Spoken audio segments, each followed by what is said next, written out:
네, 다 찾으신 줄 믿고 저와 함께 교독으로 말씀 읽도록 하겠습니다. 그들이 모였을 때에 예수께 여쭈어 이르되 주께서 이스라엘 나라를 회복하심이 이때니이까 하니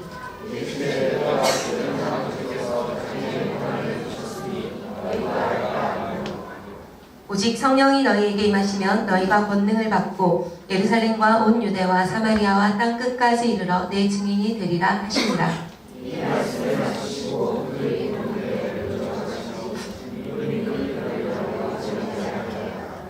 올라가실 때 제자들이 자세히 하늘을 쳐다보고 있는데 흰옷 입은 두 사람이 그들 곁에 서서 이르되 갈릴리 사람들아 어찌하여 서서 하늘을 쳐다보느냐 너희 가운데서 하늘로 올려지신 이 예수는 하늘로 가심을 본 그대로 오시리라 하였느니라. 아멘. 네, 여러분 2019년을 시작하면서 순전한 교회 주일 계획에는 사도행전 강해로 진행이 되고 있습니다. 여러분 지난주에는 사도행전을 여는 말씀으로 담임 목사님께서 설교해 주셨습니다.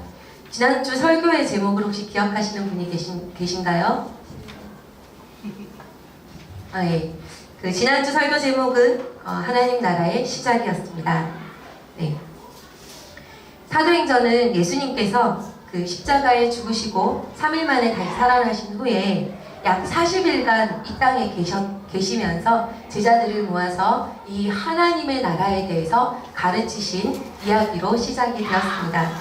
그래서 지난주에는요, 성도들의 마음 안에 세워지는 하나님의 나라, 즉 이것을 내적인 하나님의 나라라고 부르는데요. 우리의 마음 가운데 예수님의 마음이 흘러들어옴으로 말미암아서 그분의 통치를 받고 살아서 천국이 죽어서 가는 천국이 아니라 살아서 하나님의 나라에 들어가는 그 이야기를 해주시는 말씀을 들었습니다. 네, 오늘은 이 말씀을 하게 될 것입니다. 함께 읽어보겠습니다. 시작. 공동체와 함께 바깥에서 세워가는 하나님의 나라, 괄호까지요, 외적인 하나님 나라에 대해서 말씀하십니다. 오늘은 이 이야기를 나누게 될 것입니다. 네, 오늘 말씀드릴 이 바깥에서 세워가는 하나님의 나라는요, 공동체와 이웃들과 함께 세우는 나라입니다. 근데 이 나라에 대해서는 오늘 말씀의 본문을 보면 제자들이 40일 동안 하나님의 나라에 대해서 잘 배웠잖아요. 네, 예수님께 직접 배운 것입니다. 얼마나 정확하고 또 얼마나 풍성하게 배웠겠습니까? 그런데 이 제자들이 이 하나님의 나라에 대해서 다 배운 이후에 이제 예수님이 하늘로 올라가시기 직전에 제자들이 다 모여서 예수님께 한 가지 질문을 던짐으로 시작이 됩니다. 이 질문을 던짐으로 이 외적인 하나님의 나라를 예수님이 가르쳐 주시는 것이거든요. 네, 여러분 제자들의 질문이 중요하겠죠? 네, 이 질문을 통해서 오늘 예수님의 가르침을 함께 나눠보도록 하겠습니다. 네, 제자들의 질문은 6절에 나옵니다. 6절을 다시 한번 앞에 보셔도 괜찮습니다. 같이 읽어보도록 하겠습니다. 시작. 그들이 모였을 때에 예수께 여쭈어 이르되 주께서 이스라엘 나라를 회복하심이 이때니이까 하니. 예, 제자들이 예수님께 물어본 것은 이 노란색 글씨입니다. 여러분 이 노란색 글씨 안에 있는 질문을 보기 전에 우리가 제자들이요 이 앞에서 배운 것이 무엇입니까? 누구의 나라에 대해서 배웠다고 했죠? 예, 하나님 나라에 대해서 예수님께 배웠어요. 그런데 그 배움을 다 마친 제자들이 예수님께 묻는데 다른 나라 이야기를 하는 것입니다. 예, 무슨 나라 얘기를 하고 있죠? 이스라엘 나라의 회복을 이야기하고 있습니다. 여러분 이 질문으로부터 시작하기 이전에 이 이스라엘 나라의 회복이 무슨 의미가 있는가를 좀 먼저 보아야 할 필요가 있을 것입니다. 이것이 외적인 하나님 나라와 연관이 있기 때문입니다. 여러분 이 질문을 던진 제자들은요 유대인입니다. 유대인의 배경을 갖고 있고 그들에게는 구약 성경이라는 약속이 있었습니다. 이 유대인들은요 그 하나님의 나라를 예전부터 구약 성경에 계속 약속이 되어 있었어요. 메시아가 오면 하나님 나라가 완전히 이루어진다 이런 굳건한 믿음이 있었어요. 그런데 이들 안에는 이 하나님의 나라를 어떤 마음 안에서부터 이루어지는 그런 개념은 전혀 없었고 이들 안에는 어떤 개념이 아주 현실적으로 들어가 있냐면 하나님의 나라가 오면 실제로 우리나라, 지금 내가 속한 이 공동체, 이 나라가 완전히 하나님의 통치를 받음으로써 좋아질 것이다. 이런 사상을 가지고 있었단 말입니다. 그래서 이들이 처음 예수님이 왔을 때에 예수님을 막 따라다녔잖아요. 예수님이 십자가에 못 박히기 전까지도 예수님이 진짜 예전에 다윗과 같은 왕, 그 왕이 있었을 때 이스라엘 나라가 누렸던 영광을 되찾아주는 왕으로 생각하고 따라다녔던 것입니다. 근데 예수님이 그 왕이 아니셨죠. 예수님은 그런 왕이 아니셔서 십자가에 못 박혀서 돌아가시게 됐어요. 그런 후에 이제 예수님이 다시 살아나셔서 진짜 이 제자들의 어떤 유대인들의 이해를 뛰어넘는 하나님의 나라에 대해서 40일 동안 가르쳐 주신 것입니다. 제자들이 그것을 다 배우고 잘 배웠어요.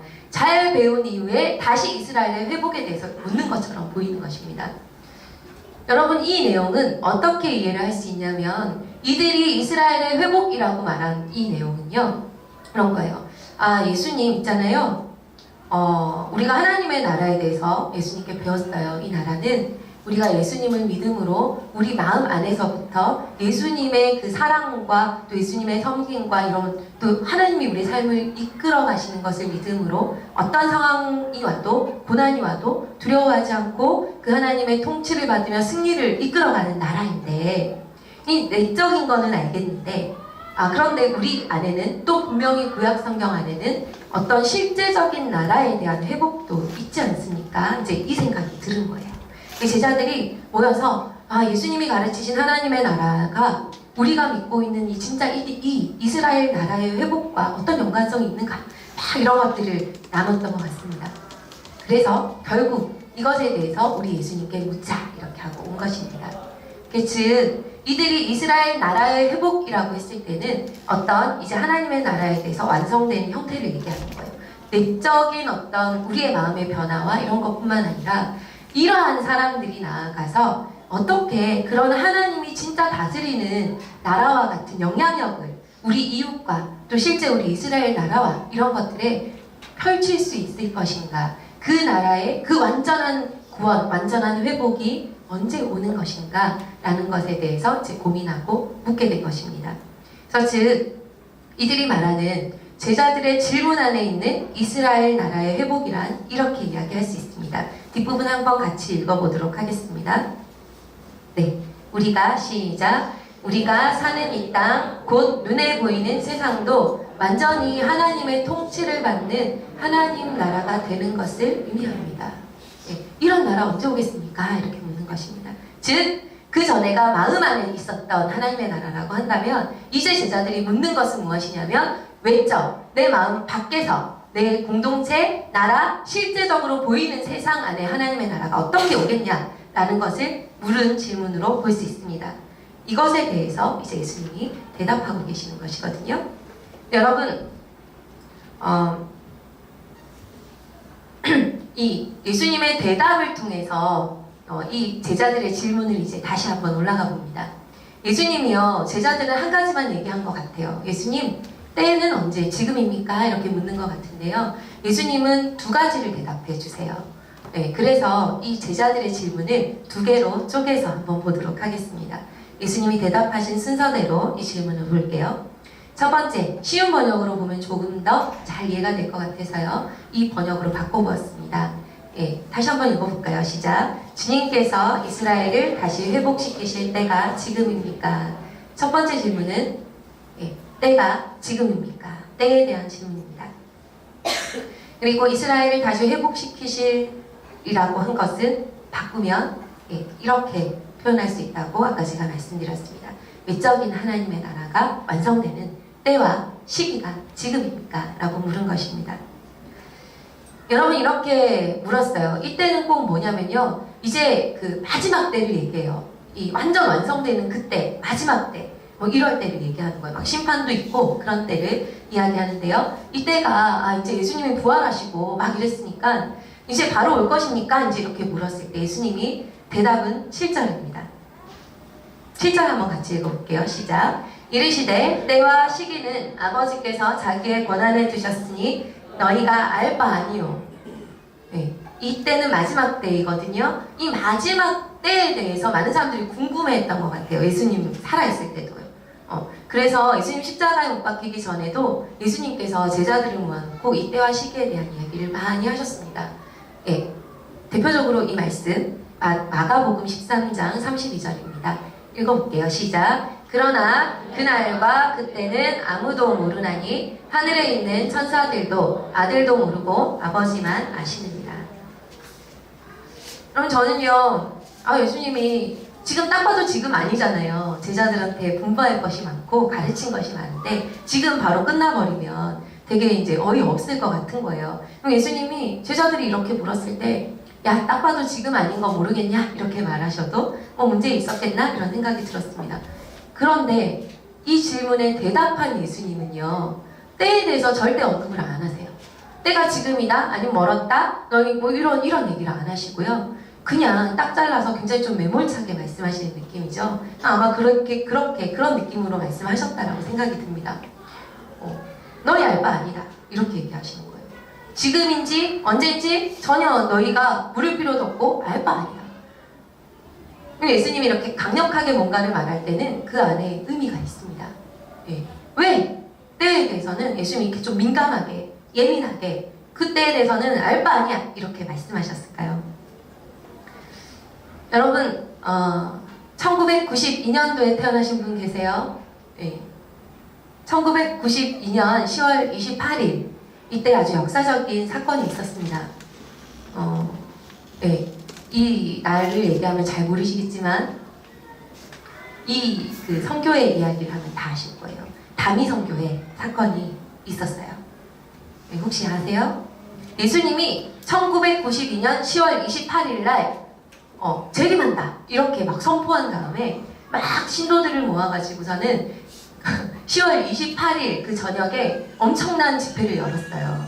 이걸 너무 심각하게 확실하게 발표를 해버려가지고요. 막 모든 세상들이 모든 그 기자들이 다 몰려가서 그 집회를 찍고 난리가 났습니다. 그런 사건이 있었어요. 다미성교회 사건입니다. 어떤 목사님은 이 다미성교회가 왜 다미성교회인가 이렇게 아주 심각하게 대답을 하시는데요. 왜 다미성교회인 줄 아세요? 다 미쳤다고. 다 미친 사람들이 모여가지고 그랬다. 다미성교회라고 이렇게 말씀하시더라고요. 네, 실제로 예수님이 절대 그때에 대해서는 말씀도 안 하셨고 본인도 모른다라고 심지어는 말씀하셨는데도 불구하고 이 단체 가짜 목사가 사람들에게 이렇게 얘기해서 수많은 사람들이 10월 28일을 딱 바라보고 그때 이후에는 그 다음 세상이 없기 때문에 네, 자기 집 다 팔고 전세금 다 빼고 학교 다니는 애들 다 학교 그만 중단하게 하고 우리가 이게 중요한 게 아니라 예수님이 이날 오시는데 이날에 집중해서 우리 예수님 맞아야 되는 거 아니냐 이제 이렇게 하고 들어갔죠. 네. 결국은 대규모 사기극으로 끝났습니다. 다 아시죠? 아직 우리는 여기에 살아있지 않습니까? 2019년인데 말이죠. 그때 사람들이 다 이렇게 찬양하고 막 소리를 지르고 막 이렇게 박수를 쳐도 예수님이 오지 않으니까 결국에는 새벽에 다들 이렇게 머리를 이렇게 긁으면서 뭔가 잘못됐다, 에러가 났다, 이러면서 나왔다고 합니다. 되게 부끄러운 일이었죠. 결국 이 단체 수장은요, 사기죄로 검거되어서 감옥에 갔습니다. 근데 더 웃긴 건 뭔지 아세요? 이 단체에 그렇다라고 맨 앞에 섰던 리더는 1992년 10월 28일에 예수님이 오시기 때문에 다른 자기의 성도들은 자기를 믿었던 성도들은 다 집도 다 팔고 이제 거지가 됐는데요. 그분만큼은 자기 통장에 35억 원 이상의 돈이 들어가 있다고 했어요. 그리고 더 재미있는 사실은 1993년 5월에 만기되는 적금이 몇억 원짜리 적금이 소중히 간직되어 있었다고 합니다. 얼마나 웃긴 일이에요. 얼마나 웃긴 일입니까? 여러분, 이 사건을 통해서 우리가 배울 수 있는 것이 있습니다. 우리가 다 미쳤다라고 들어간 선교회 사람만 그런 것이 아니에요. 그냥 우리가 어떤 마지막 때 예수님이 오신다 이때 이후에는 우리의 인생이 이제 그 뒤에는 없다라고 만약에 알게 된다면 사람들은 어떻게 되냐면요. 그냥 오늘 열심히 사는 것을 포기해버립니다. 오늘 내가 이것을 애써서 돌파할 필요가 없는 거예요. 힘든 이 세상에 내가 이것을 애써서 할 필요가 없어요. 그냥 그날만 딱 기다리고 그날에 예수님이 오면 그냥 내 인생은 이제 더 이상 뭔가를 고난을 해칠 필요도 없고 이겨나가야 될 필요도 없기 때문입니다. 그래서 사람들이 오늘 할 그 일을 안 하는 것이죠. 마지막 때를 알면 말이죠. 그래서 예수님이 이것에 대해서 굉장히 경계함으로 이렇게 냉정하게 말씀하셨다라고 저는 생각합니다. 네, 그래서 예수님은 하나님 나라의 완전한 완성의 때와 시에 대해서는 뒤에 같이 읽어볼까요? 관심도 시작 관심도 갖지 말라고 말씀하십니다. 우리에게는 그때가 중요한 것이 아닙니다. 오늘이 중요하기 때문입니다.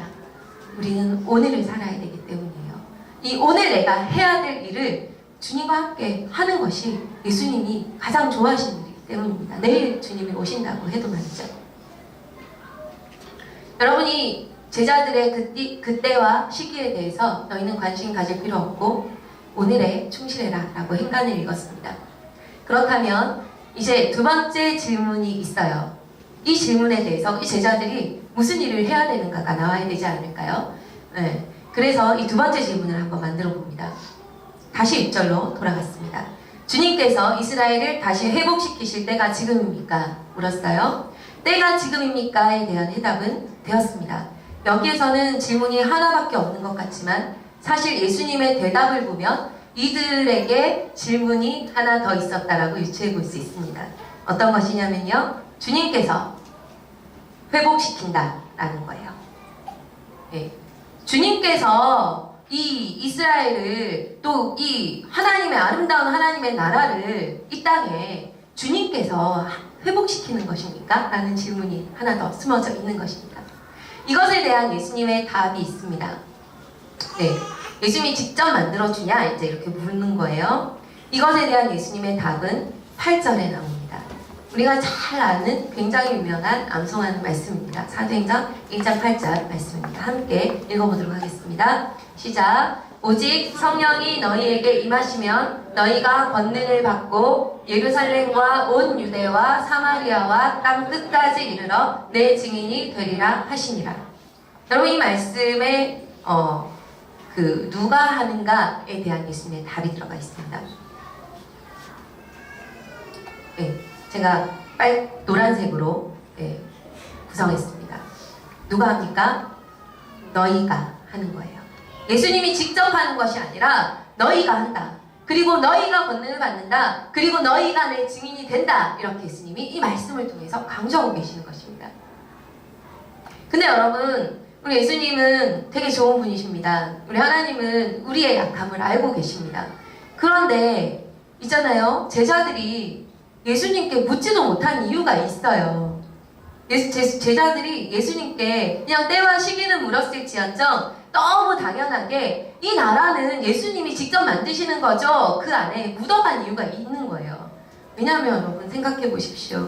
그냥 그 당시 이스라엘 나라의 일만 해도 그곳에 하나님의 정의가 임하고 통치가 임하는 나라가 꿈이 꿔지지 않는 상황입니다. 너무 착취하고 너무 힘들고 또 하나님 모르는 이방인 로마는 너무 강력하고 우리는 매일매일 착취당하고 어려운 삶을 살고 있는 거예요. 여기서 하나님의 나라가 이루어진다는 것을 이 제자들은 꿈도 꿀 수 없는 것입니다. 예수님이 살았고 예수님이 가르쳤으나 그것이 내가 할 수 있다라고 생각이 전혀 들지 않는 어려운 삶에, 어려운 공동체, 어려운 삶에 있었던 거예요. 제자들이 이것을 우리가 할 수 있습니까? 라고 묻지도 못했다는 것입니다. 그것은 이 아름다운 나라는 진짜 하나님의 통치가 이루어진 이 나라는 분명히 올 것은 맞는데 이것은 예수님 정도 되셔야 하시겠지 이렇게 생각하는 거예요. 묻지도 못했어요. 그런데 예수님께서 너희가 하는 거다 이렇게 얘기하는 것입니다. 예수님은 우리의 이 제자들의 마음을 헤아리시고 또 우리의 약함도 아십니다. 예수님께서 이 말씀에 다시 한번 강조점을 두고 약속이 있는 것을 같이 얘기하는 것입니다. 어떤 너희인가가 중요한 것이죠. 네, 우리 다시 한번 이 말씀 앞부분을 읽는데요. 제가 노란색으로 크게 써놓은 것을 여러분 힘을 줘서 크게 한번 읽어봅시다. 네, 같이 읽을게요. 여기까지만요. 시작! 오직 성령이 너희에게 임하시면 너희가 권능을 받고 입니다. 어떤 너희냐면 성령이 임한 너희. 그리고 권능이 임한 너희예요. 네, 그냥 너희가 가서 이것을 해! 이렇게 말씀하시는 분이 아니에요. 여러분, 이것은 그 나라를 세우겠다라고 말하는 증인에게 허락된 하나님의 약속입니다. 우리 예수 그리스도의 입에서 직접 나온 하나님의 약속이라는 것입니다. 이 권능, 이 성령이 우리에게 실제적인 힘이 될 것이다. 너희가 이 일을 할 수 있도록 그 모든 능력을 주고 이끌 것이다. 이런 놀라운 약속이 되는 것입니다. 여러분, 그 성령 충만에 대해서는 이 성령이 우리의 삶에 넘치도록 이래서 어떤 내가 할 수 없는 일들을 하게 할 때는 이런 여러 가지 좀 비유가 있는데요. 그 중에 한 가지 비유를 좀 소개해 보겠습니다. 여러분, 다 운전들 많이 하시잖아요. 차를 이렇게 잘 움직이고 다니시잖아요. 근데 아무리 작은 차라고 해도 이 차를 내 힘으로 여기서 저기까지 운반한다 라고 생각하면 그 차가 이렇게 잘 가겠어요? 제 차는 제일 작은 차인데도 불구하고 평지는 어떻게 가겠지만, 그런데 조금 오르막길 만나거나 도로가 좋지 않은 길을 만난다면 내 힘으로 다 밀 수가 없는 것입니다. 근데 여러분, 이 차는 어떻게 갑니까? 내가 내 힘으로 절대로 움직일 수 없는 이 차는 어떻게 갑니까? 기름만 공급되면, 그 차가 다른 장고장이 없다라고 가정하고요. 기름만 공급되면 그 엔진의 힘으로 동력을 받아서 가는 것입니다. 내 차는, 우리의 차는 아무리 큰 차라도 움직일 수 있어요. 기름이 있으면. 그쵸? 그리고 가는 길이 아무리 멀어도 기름만 공급되면 충분히 갈 수 있습니다. 그리고 가다가 아무리 오르막길을 만나고 험한 길을 만나도 기름이 있으면 그 길은 능히 넘어가는 것입니다. 그러면 성령 충만이 이것과 같다라고 말씀합니다. 많이 비유하는 말입니다. 우리의 힘으로 절대 할 수 없는 것을 내 힘으로 차를 밀면 안 되는데, 근데 기름이, 동력이 공급되면 충분히 무엇이라도 할 수 있는 것처럼 성령이 우리에게 임하시고 그의 능력이 임하시면 우리가 할 수 없는 일을 하는 거예요. 그냥 너희가 아니라 권능을 입은 너희가 되는 것입니다. 여러분, 권능이라는 말은요, 당시 다이너마이트 있잖아요. 그런 다이너마이트가 그 당시에 가장 큰 단위로, 무게 단위로 있는 그것들이 한꺼번에 펑 터지는 것과 같은 위력을 얘기하는 단어입니다. 그냥 마음 안에서 잔잔하게 일어나는 어떤 사건들, 이런 것이 아니라 실제적으로 다이너마이트가 아주 놀라운 폭발력으로 팡 터졌을 때에 소동이 일어나고 사람들이 깜짝 놀라고, 그것을 보는 사람들이 이게 놀라운 일들이 일어났구나, 이렇게 눈으로 확인될 수 있는 그런 위력을 얘기하는 것입니다. 작은 일이 아니에요. 우리 마음 안에서만 일어나는 일이 아닙니다. 실제로 일어나고 보여지는 그 성령의 능력을 권능이라고 부릅니다. 여러분, 이런 성령이 임하고 이 외적인 하나님의 나라는 이 성령의 권능이 우리 가운데 뒷받침되는 증인이 되어서, 증거가 되어서 이 나라는 이루어지는 것입니다.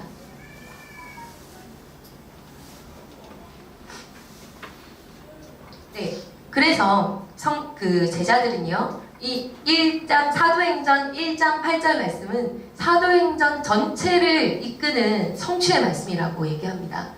사도행전 전체는요, 땅 끝까지 이르러서 이 권능을 받은 제자들이 하나님의 나라를 어떻게 확장시켰는가에 대한 기록입니다.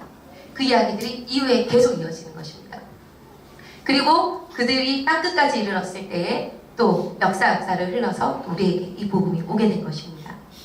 이 제자들의 기록입니다. 성령의 권능을 입은 뒤에 이 얼마나 놀라운 일이 일어났는지는 계속 이 설교를 통해서 진행될 것입니다. 그래서 여러분, 결론은 이것입니다. 함께 읽어보겠습니다. 시작. 이 땅에 하나님 나라를 세우는 일은 주님이 아니라 성령과 함께 있어 성령의 권능을 입은 우리에게 맡겨진 사명입니다. 노란색 한 번만 더 읽어보겠습니다. 시작. 성령과 함께 있어 성령의 권능을 입은 우리에게 맡겨진 사명입니다. 네, 아멘입니다. 여러분, 이제 이 말씀이요, 사도행전 1장 8절의 말씀은 정말 많은 이야기들을 할 수 있는 구절입니다. 그런데 저는 이 부분에서 이 부분이 핵심이라고 여겨졌습니다. 그래서 증인과 다른 이야기들은 일단은 다 가렸어요. 예, 그것에 대해서 또 증거하기 때문이에요. 이 뒤에 있는 예수님의 승천하신 사건이 이것이 맞다라고 증거해주기 때문입니다. 뒤에 부분을 조금만 더 보도록 하겠습니다. 여러분, 예수님이 승천하셨는데요. 예수님이 승천하셨는데 갑자기 승천하신 게 아니에요. 예수님은 이 말씀을 하신 후에 승천하셨어요. 이 말씀을 하신, 너희가 하는 거야. 하나님의 나라는 너희가 하는 거야. 성령의 권능을 힘입어서 말이지. 이렇게 말씀하신 이후에 바로 예수님이 승천하신 거예요. 9절 말씀 이렇게 얘기합니다. 같이 읽을게요. 시작. 이 말씀을 마치시고 그들이 보는데 올려져 가시니 구름이 그를 가려 보이지 않게 하더라. 네. 이렇게 초점을 두는 것입니다. 이 말씀을 마치고 예수님이 마치 이 말씀이 진짜라고 증명하는 것처럼, 예수님이 더 이상 그들하고 같이 있으면 안 되잖아요. 너희가 하는 거다 이렇게 했으니까요. 예수님이 올라가시는 거예요. 제자들에게 맡기고 너희가 이 일을 감당하여라 맡기고 예수님이 올라갔다는 사실이 승천 사건입니다. 여기 이 승천하신 사건이 얼마나 놀라운 사건인지 그냥 생각만 해도 되게 그려지시죠. 살아있는 사람이 갑자기 둥실 뜨더니 하늘로 올라가서 보이지 않을 때까지 올라가신 거예요. 막 하나님의 영광의 구름이 막 이렇게 가리고 막 천사들도 나오고 이런 사건들입니다. 이 사건이 얼마나 놀랍고 놀라웠든지 이 성경에는요 9절에서 11절까지 이 사건을 본 사람들이 얼마나 놀라웠나 이 얘기를 하고 있어요. 심지어 이 보다라는 단어가 5번이나 나오거든요. 예, 9절에 그들이 보는데 또 보이지 않게 하더라. 또 10절에 쳐다보고 있는데, 그리고 11절에도 쳐다보느냐, 그리고 본 그대로 오신다. 이렇게 해서 5번이나 보았다라는 계속 단어들이 되풀이됩니다. 여러분, 이것은 한글로는 그냥 본다라고 보이지만 헬라어로는요 우리가 아는 헬라어에서 그 보다라는 모든 단어들을 다양한 각도로 다 총출동해서 이렇게 얘기하고 있습니다. 블레포, 아테니조, 또 아테니조, 엠블레포, 데아오마이, 이게 다 보다라는 뜻이에요. 이런 뜻을 가진. 이거 적고 싶죠? 적지 않으셔도 됩니다. 왜냐하면 중요하지 않기 때문입니다. 이 보았다라는 것은 그냥 이 강조예요.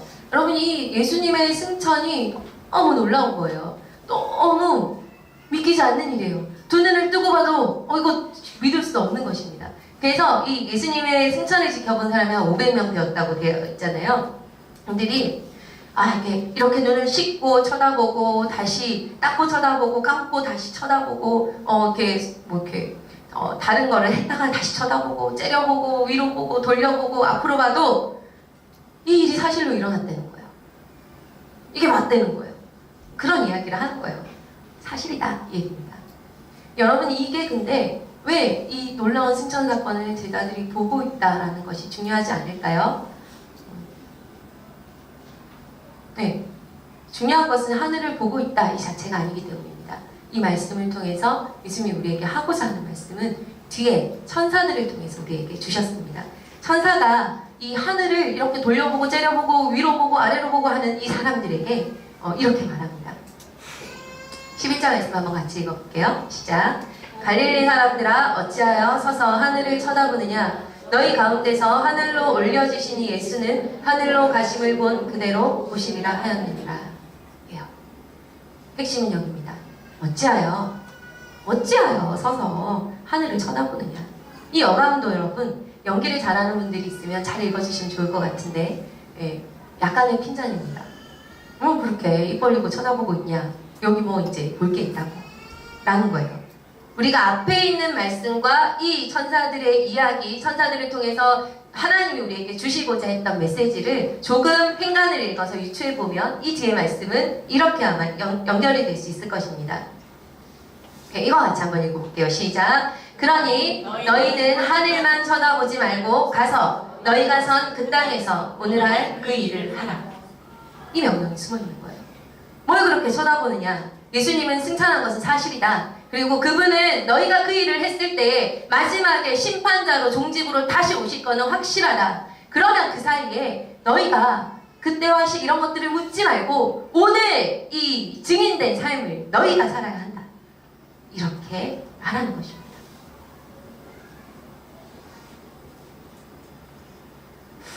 하나님 나라는 하늘만 보아서는 이루어지지 않습니다. 예, 이렇게 고백하는 사람을 통해서 이루어지는 것입니다. 읽어볼게요. 시작. 오늘 내가 이 땅에서 하나님 나라를 세워가겠습니다. 이 고백을 하고 여러분 서 있는 곳이 내 가정이든 공동체든 또 내 직장이든 어디든 예, 계속 여기서 주님만 찬양하고 아무것도 안 하고 그 나라는 언제 옵니까? 이 나라 너무 불합리합니다. 이 나라 너무 부조리합니다. 주님 너무 괴롭습니다. 이 얘기만 하고 있는 것이 아니라 내가 거기에 뛰어들어서 내가 하나님의 사랑이 없으면 그 사랑을 보여주는 사람이 되고 내가 아무도 하나님이 살아계시지 않는다라고 말하면 내가 거기서 그것을 증거하는 사람이 되고 그렇게 증인의 삶을 산다고 할 때에 약속은 있는 거예요. 성령의 임하심과 권능이 우리 안에 이미 와서 우리가 할 수 없는 그 일을 하게끔 한다는 것입니다. 오늘 내가 하겠습니다 라고 일어선 사람을 통해서 말입니다. 여러 말씀을 맺으면서 이 한 사람 좀 소개하고 싶습니다. 이 사람이 오늘 우리가 제가 여러분과 함께 나눈 이 고백을 한 사람이에요. 오늘 주님 내가 하겠습니다 했던 사람입니다. 윌리엄 캐리라는 사람인데요.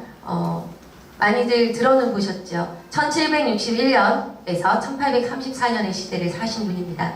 이분은 그 별명이 있어요. 현대 선교의 아버지라고 합니다. 현대 선교의 문을 연. 현대 선교가 어디까지 오는지 아세요? 우리나라 18세기 말 우리나라까지 이 복음이 전해지는 그때까지 오는 것이 현대 선교예요. 이 현대 선교의 문을 연 사람입니다. 인도 선교사로 평생 헌신했던 분입니다. 여러분 이 사람이 말입니다. 살아갔을 때에 1700년 이 근간에 유럽의 영국분인데요. 유럽과 영국과 이 복음을 먼저 받아들인 나라들이 아주 지배적으로 생각하던 한 가지가 있습니다. 그것이 뭐냐면 오늘 우리가 받은 말씀 있잖아요. 이 말씀이 동일하게 이때도 존재했는데 이들은 이 말씀을 잘못 해석했어요. 온 교회가 전반적으로 그렇게 해석하고 있었던 때입니다. 오늘 내가 하겠습니다가 아니라 주님이 하시겠지. 그리고 이것은 이 성경의 이 말씀은 이 사도들이 받은 명령이라서 지금 우리하고는 상관이 없어. 이렇게 얘기하던 근간입니다. 예, 온 교회가 그렇게 얘기하고 온 땅이 그렇게 살았기 때문에 그 하나님의 그 복음이 막 이렇게 전파되고 이런 선교의 역사들이 이때 이 한 300년, 종교개혁 이후 300년 정도는 좀 멈춘 것처럼 보이는 때가 있었어요. 그런데 그때 이 윌리엄 캐리가 일어난 것입니다. 여러분 이 윌리엄 캐리도 우리와 비슷한 말씀을 보았습니다. 예수님이 승천하기 전에 제자들에게 명령했던 이 말씀을 어느 날 열심히 30살 이쯤 돼서 젊은 목사였을 때 막 말씀을 보다가 교회는 그렇게 가르치지 않았는데 지금 많은 분들은 그렇게 얘기하지 않는데 이거 우리가 해야 되는 일이잖아. 내가 해야 되는 일이잖아. 이것을 깨닫게 됐어요.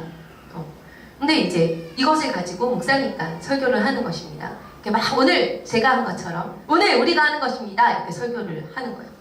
근데 여러분 이때 당시에 이 생각과 그것은 사도들만의 약속이야. 그것은 주님이 하시는 일이야. 이렇게만 생각하는 사람들이 얼마나 많았는지 이런 유명한 일화가 있습니다. 그가 막 강단에서 오늘 우리가 하는 것입니다. 말씀을 보니 이렇습니다. 이렇게 막 얘기할 때에 한 지긋한 어르신이 설교단에서 이렇게 말하고 있는 그에게 이렇게 꾸짖었다라고 하는 일화가 유명합니다. 보세요. 젊은이 자리에 앉게나 만약 하나님이 이교도들을 구원하기 원하신다면 자네나 나의 도움 없이 그 일을 이루실 것이에요. 이렇게 큰 소리로 얘기했다는 일화가 있습니다. 여러분 이 말을 듣고도 윌리엄 캐리는 멈추지 않았습니다.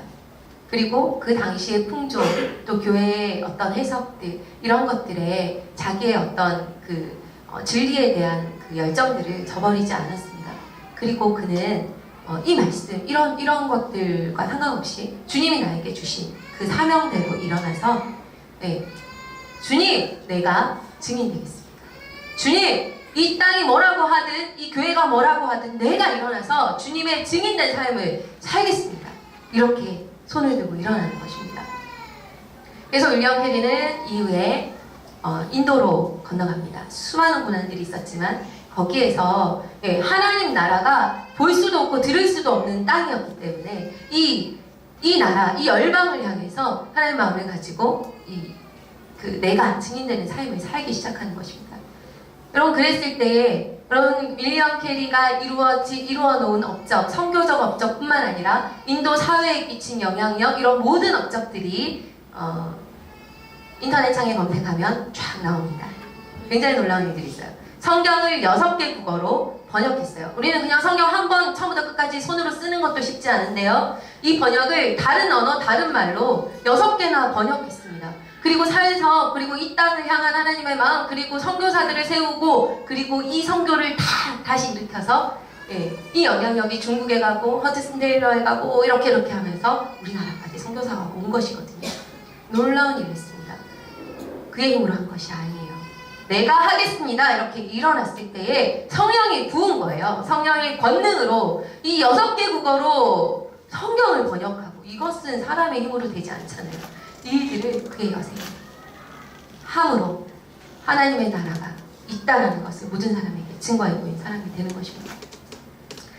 여러분, 제가 그 윌리엄 캐리 이런 아주 유명한 사람을 얘기해서 조금 그러실 수 있습니다만, 뭐 이런 것도 있습니다. 한 목사님의 간증 안에 그 목사님이 굉장히 감동받았던 이야기들이 있었습니다. 뭐냐면 이 목사님이 하루는 어느 집 냉장고에 붙여진 메모를 보았다고 합니다. 아마 그 집 안주인이 붙여놓은 것 같은데요. 그 안주인이 이렇게 붙여놨대요.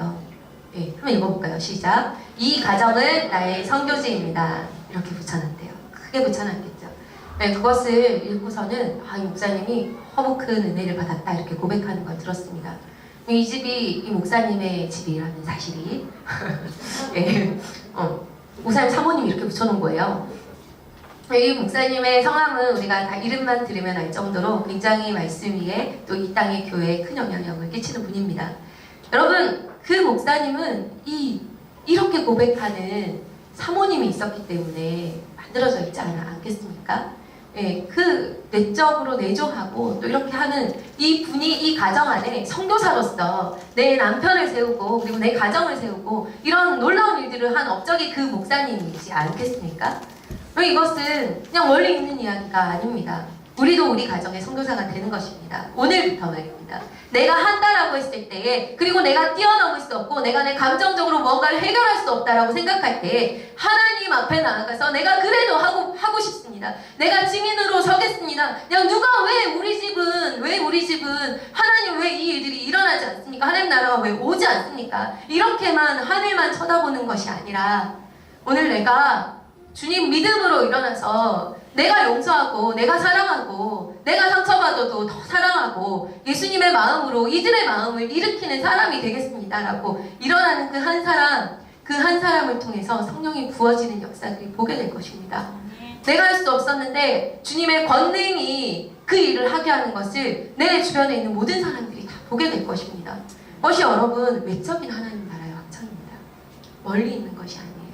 그러한 삶을 사는 한 사람 한 사람이 모여서 교회가 되고요. 그런 교회가 또 그러한 삶을 가지고 이 윌리엄 캐리처럼 외국으로 또 열방으로 정말 이 교회 하나 없어서 이 복음의 복자도 들어보지 못하는 사람들에게 하나님 나라를 소개하게 되는 것입니다. 내가 하겠습니다라고 일어서는 그 사람을 통해서 말입니다.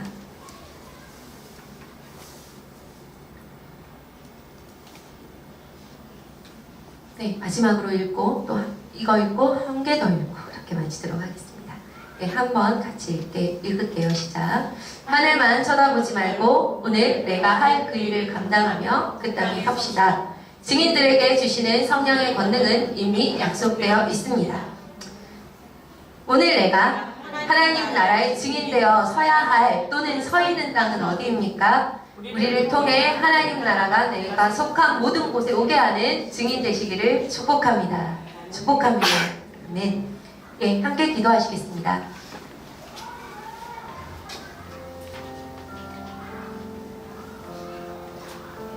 여러분, 하나님 나라는 먼 곳에서부터 오지 않습니다. 그리고 누군가가 주님을 포함해서 말입니다. 내가 아무것도 안 하고 있는데도 불구하고 누군가가 대신 내가 있는 곳을 바꾸어 주지 않습니다. 그냥 나는 그 속한 곳에서 내가 뒤돌아서지 않고 그곳에서 내가 증인 되겠습니다 라고 고백하고 정말 그 굳건하게 그 자리를 지키고 서 있는 사람, 그래서 성령의 권능을 힘입는 사람, 그 사람의 고백과 삶을 통해서 하나님 나라가 그곳에 오는 것입니다. 여러분, 오늘 우리에게 주신 땅이 어디입니까? 내가 선 땅이 어디입니까? 하나님 나라가 좀 왔으면 좋겠는데 오지 않아서 답답한 곳이 어디입니까? 내 가정, 또 내가 선 공동체, 그리고 내 교회, 그리고 내가 서 있는 사역지, 그리고 내가 매일매일 출근하는 내 직장, 또 내 나라, 어디든 하나님의 나라는 이미 와 있습니다. 그곳에 증인으로 우리를 보냈고 증인이 일어설 때는 그 일들이 일어난다라고 이미 약속이 와 있기 때문입니다. 우리 하나님 앞에 나아가서 좀 이렇게 기도했으면 좋겠습니다. 주님, 나는 약합니다. 나는 부족합니다. 그런데 오늘 말씀을 기억합니다. 성령의 권능을 입은 너희는 내가 선 이곳이 아무리 힘들지라도, 아무리 어려운 곳일지라도 하나님의 나라를 능히 이룰 수 있다 라고 하는 말씀을 기억합니다. 하나님, 나를 써주십시오. 하나님, 약한 나를 써주십시오. 내가 어디로 도망가지 아니하고 내가 그 자리에서 그 증인의 삶을 살아내는 자가 되고 싶습니다. 하나님, 나를 받아주시고 또 이 결심을 받아주셔서 하나님, 내가 있는 이곳이 하나님 나라 되게 해주십시오. 우리가 좀 그렇게 우리가 서 있는 땅을 바라보고 축복하고 또 그곳에 내가 있음을 주님 앞에 고백하면서 함께 기도하도록 하겠습니다. 기도하겠습니다.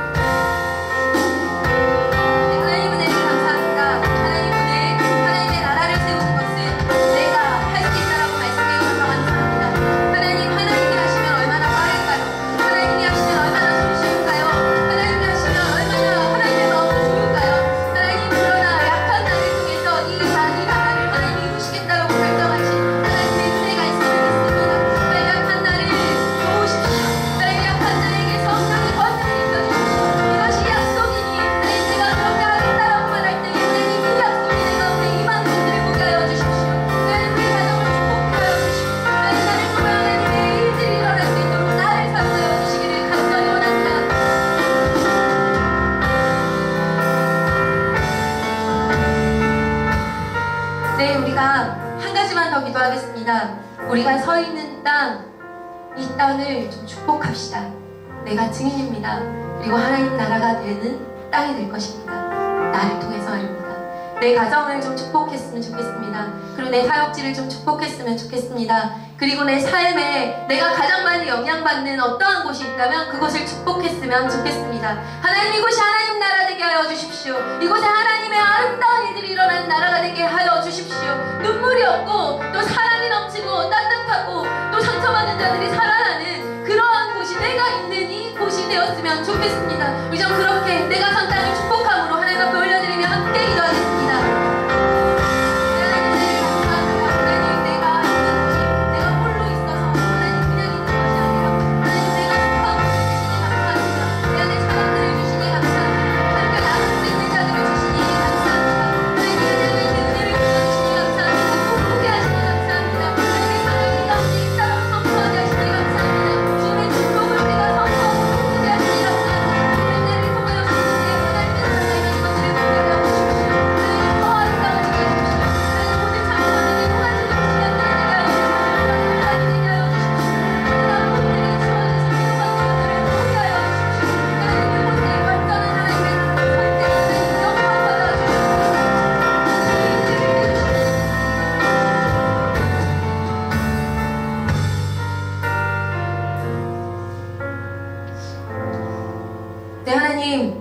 오늘 우리를 보낸다라고 말씀하여 주시니 감사합니다.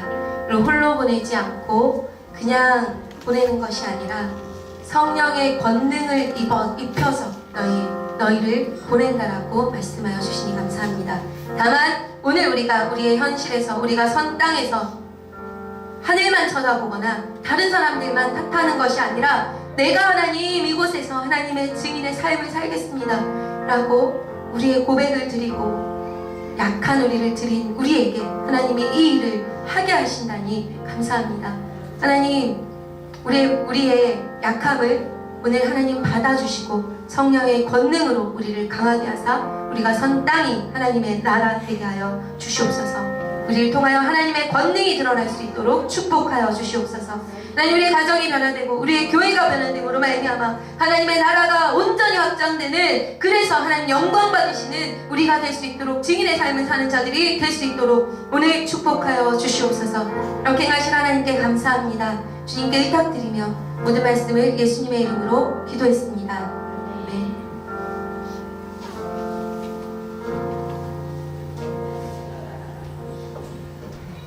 축도하겠습니다.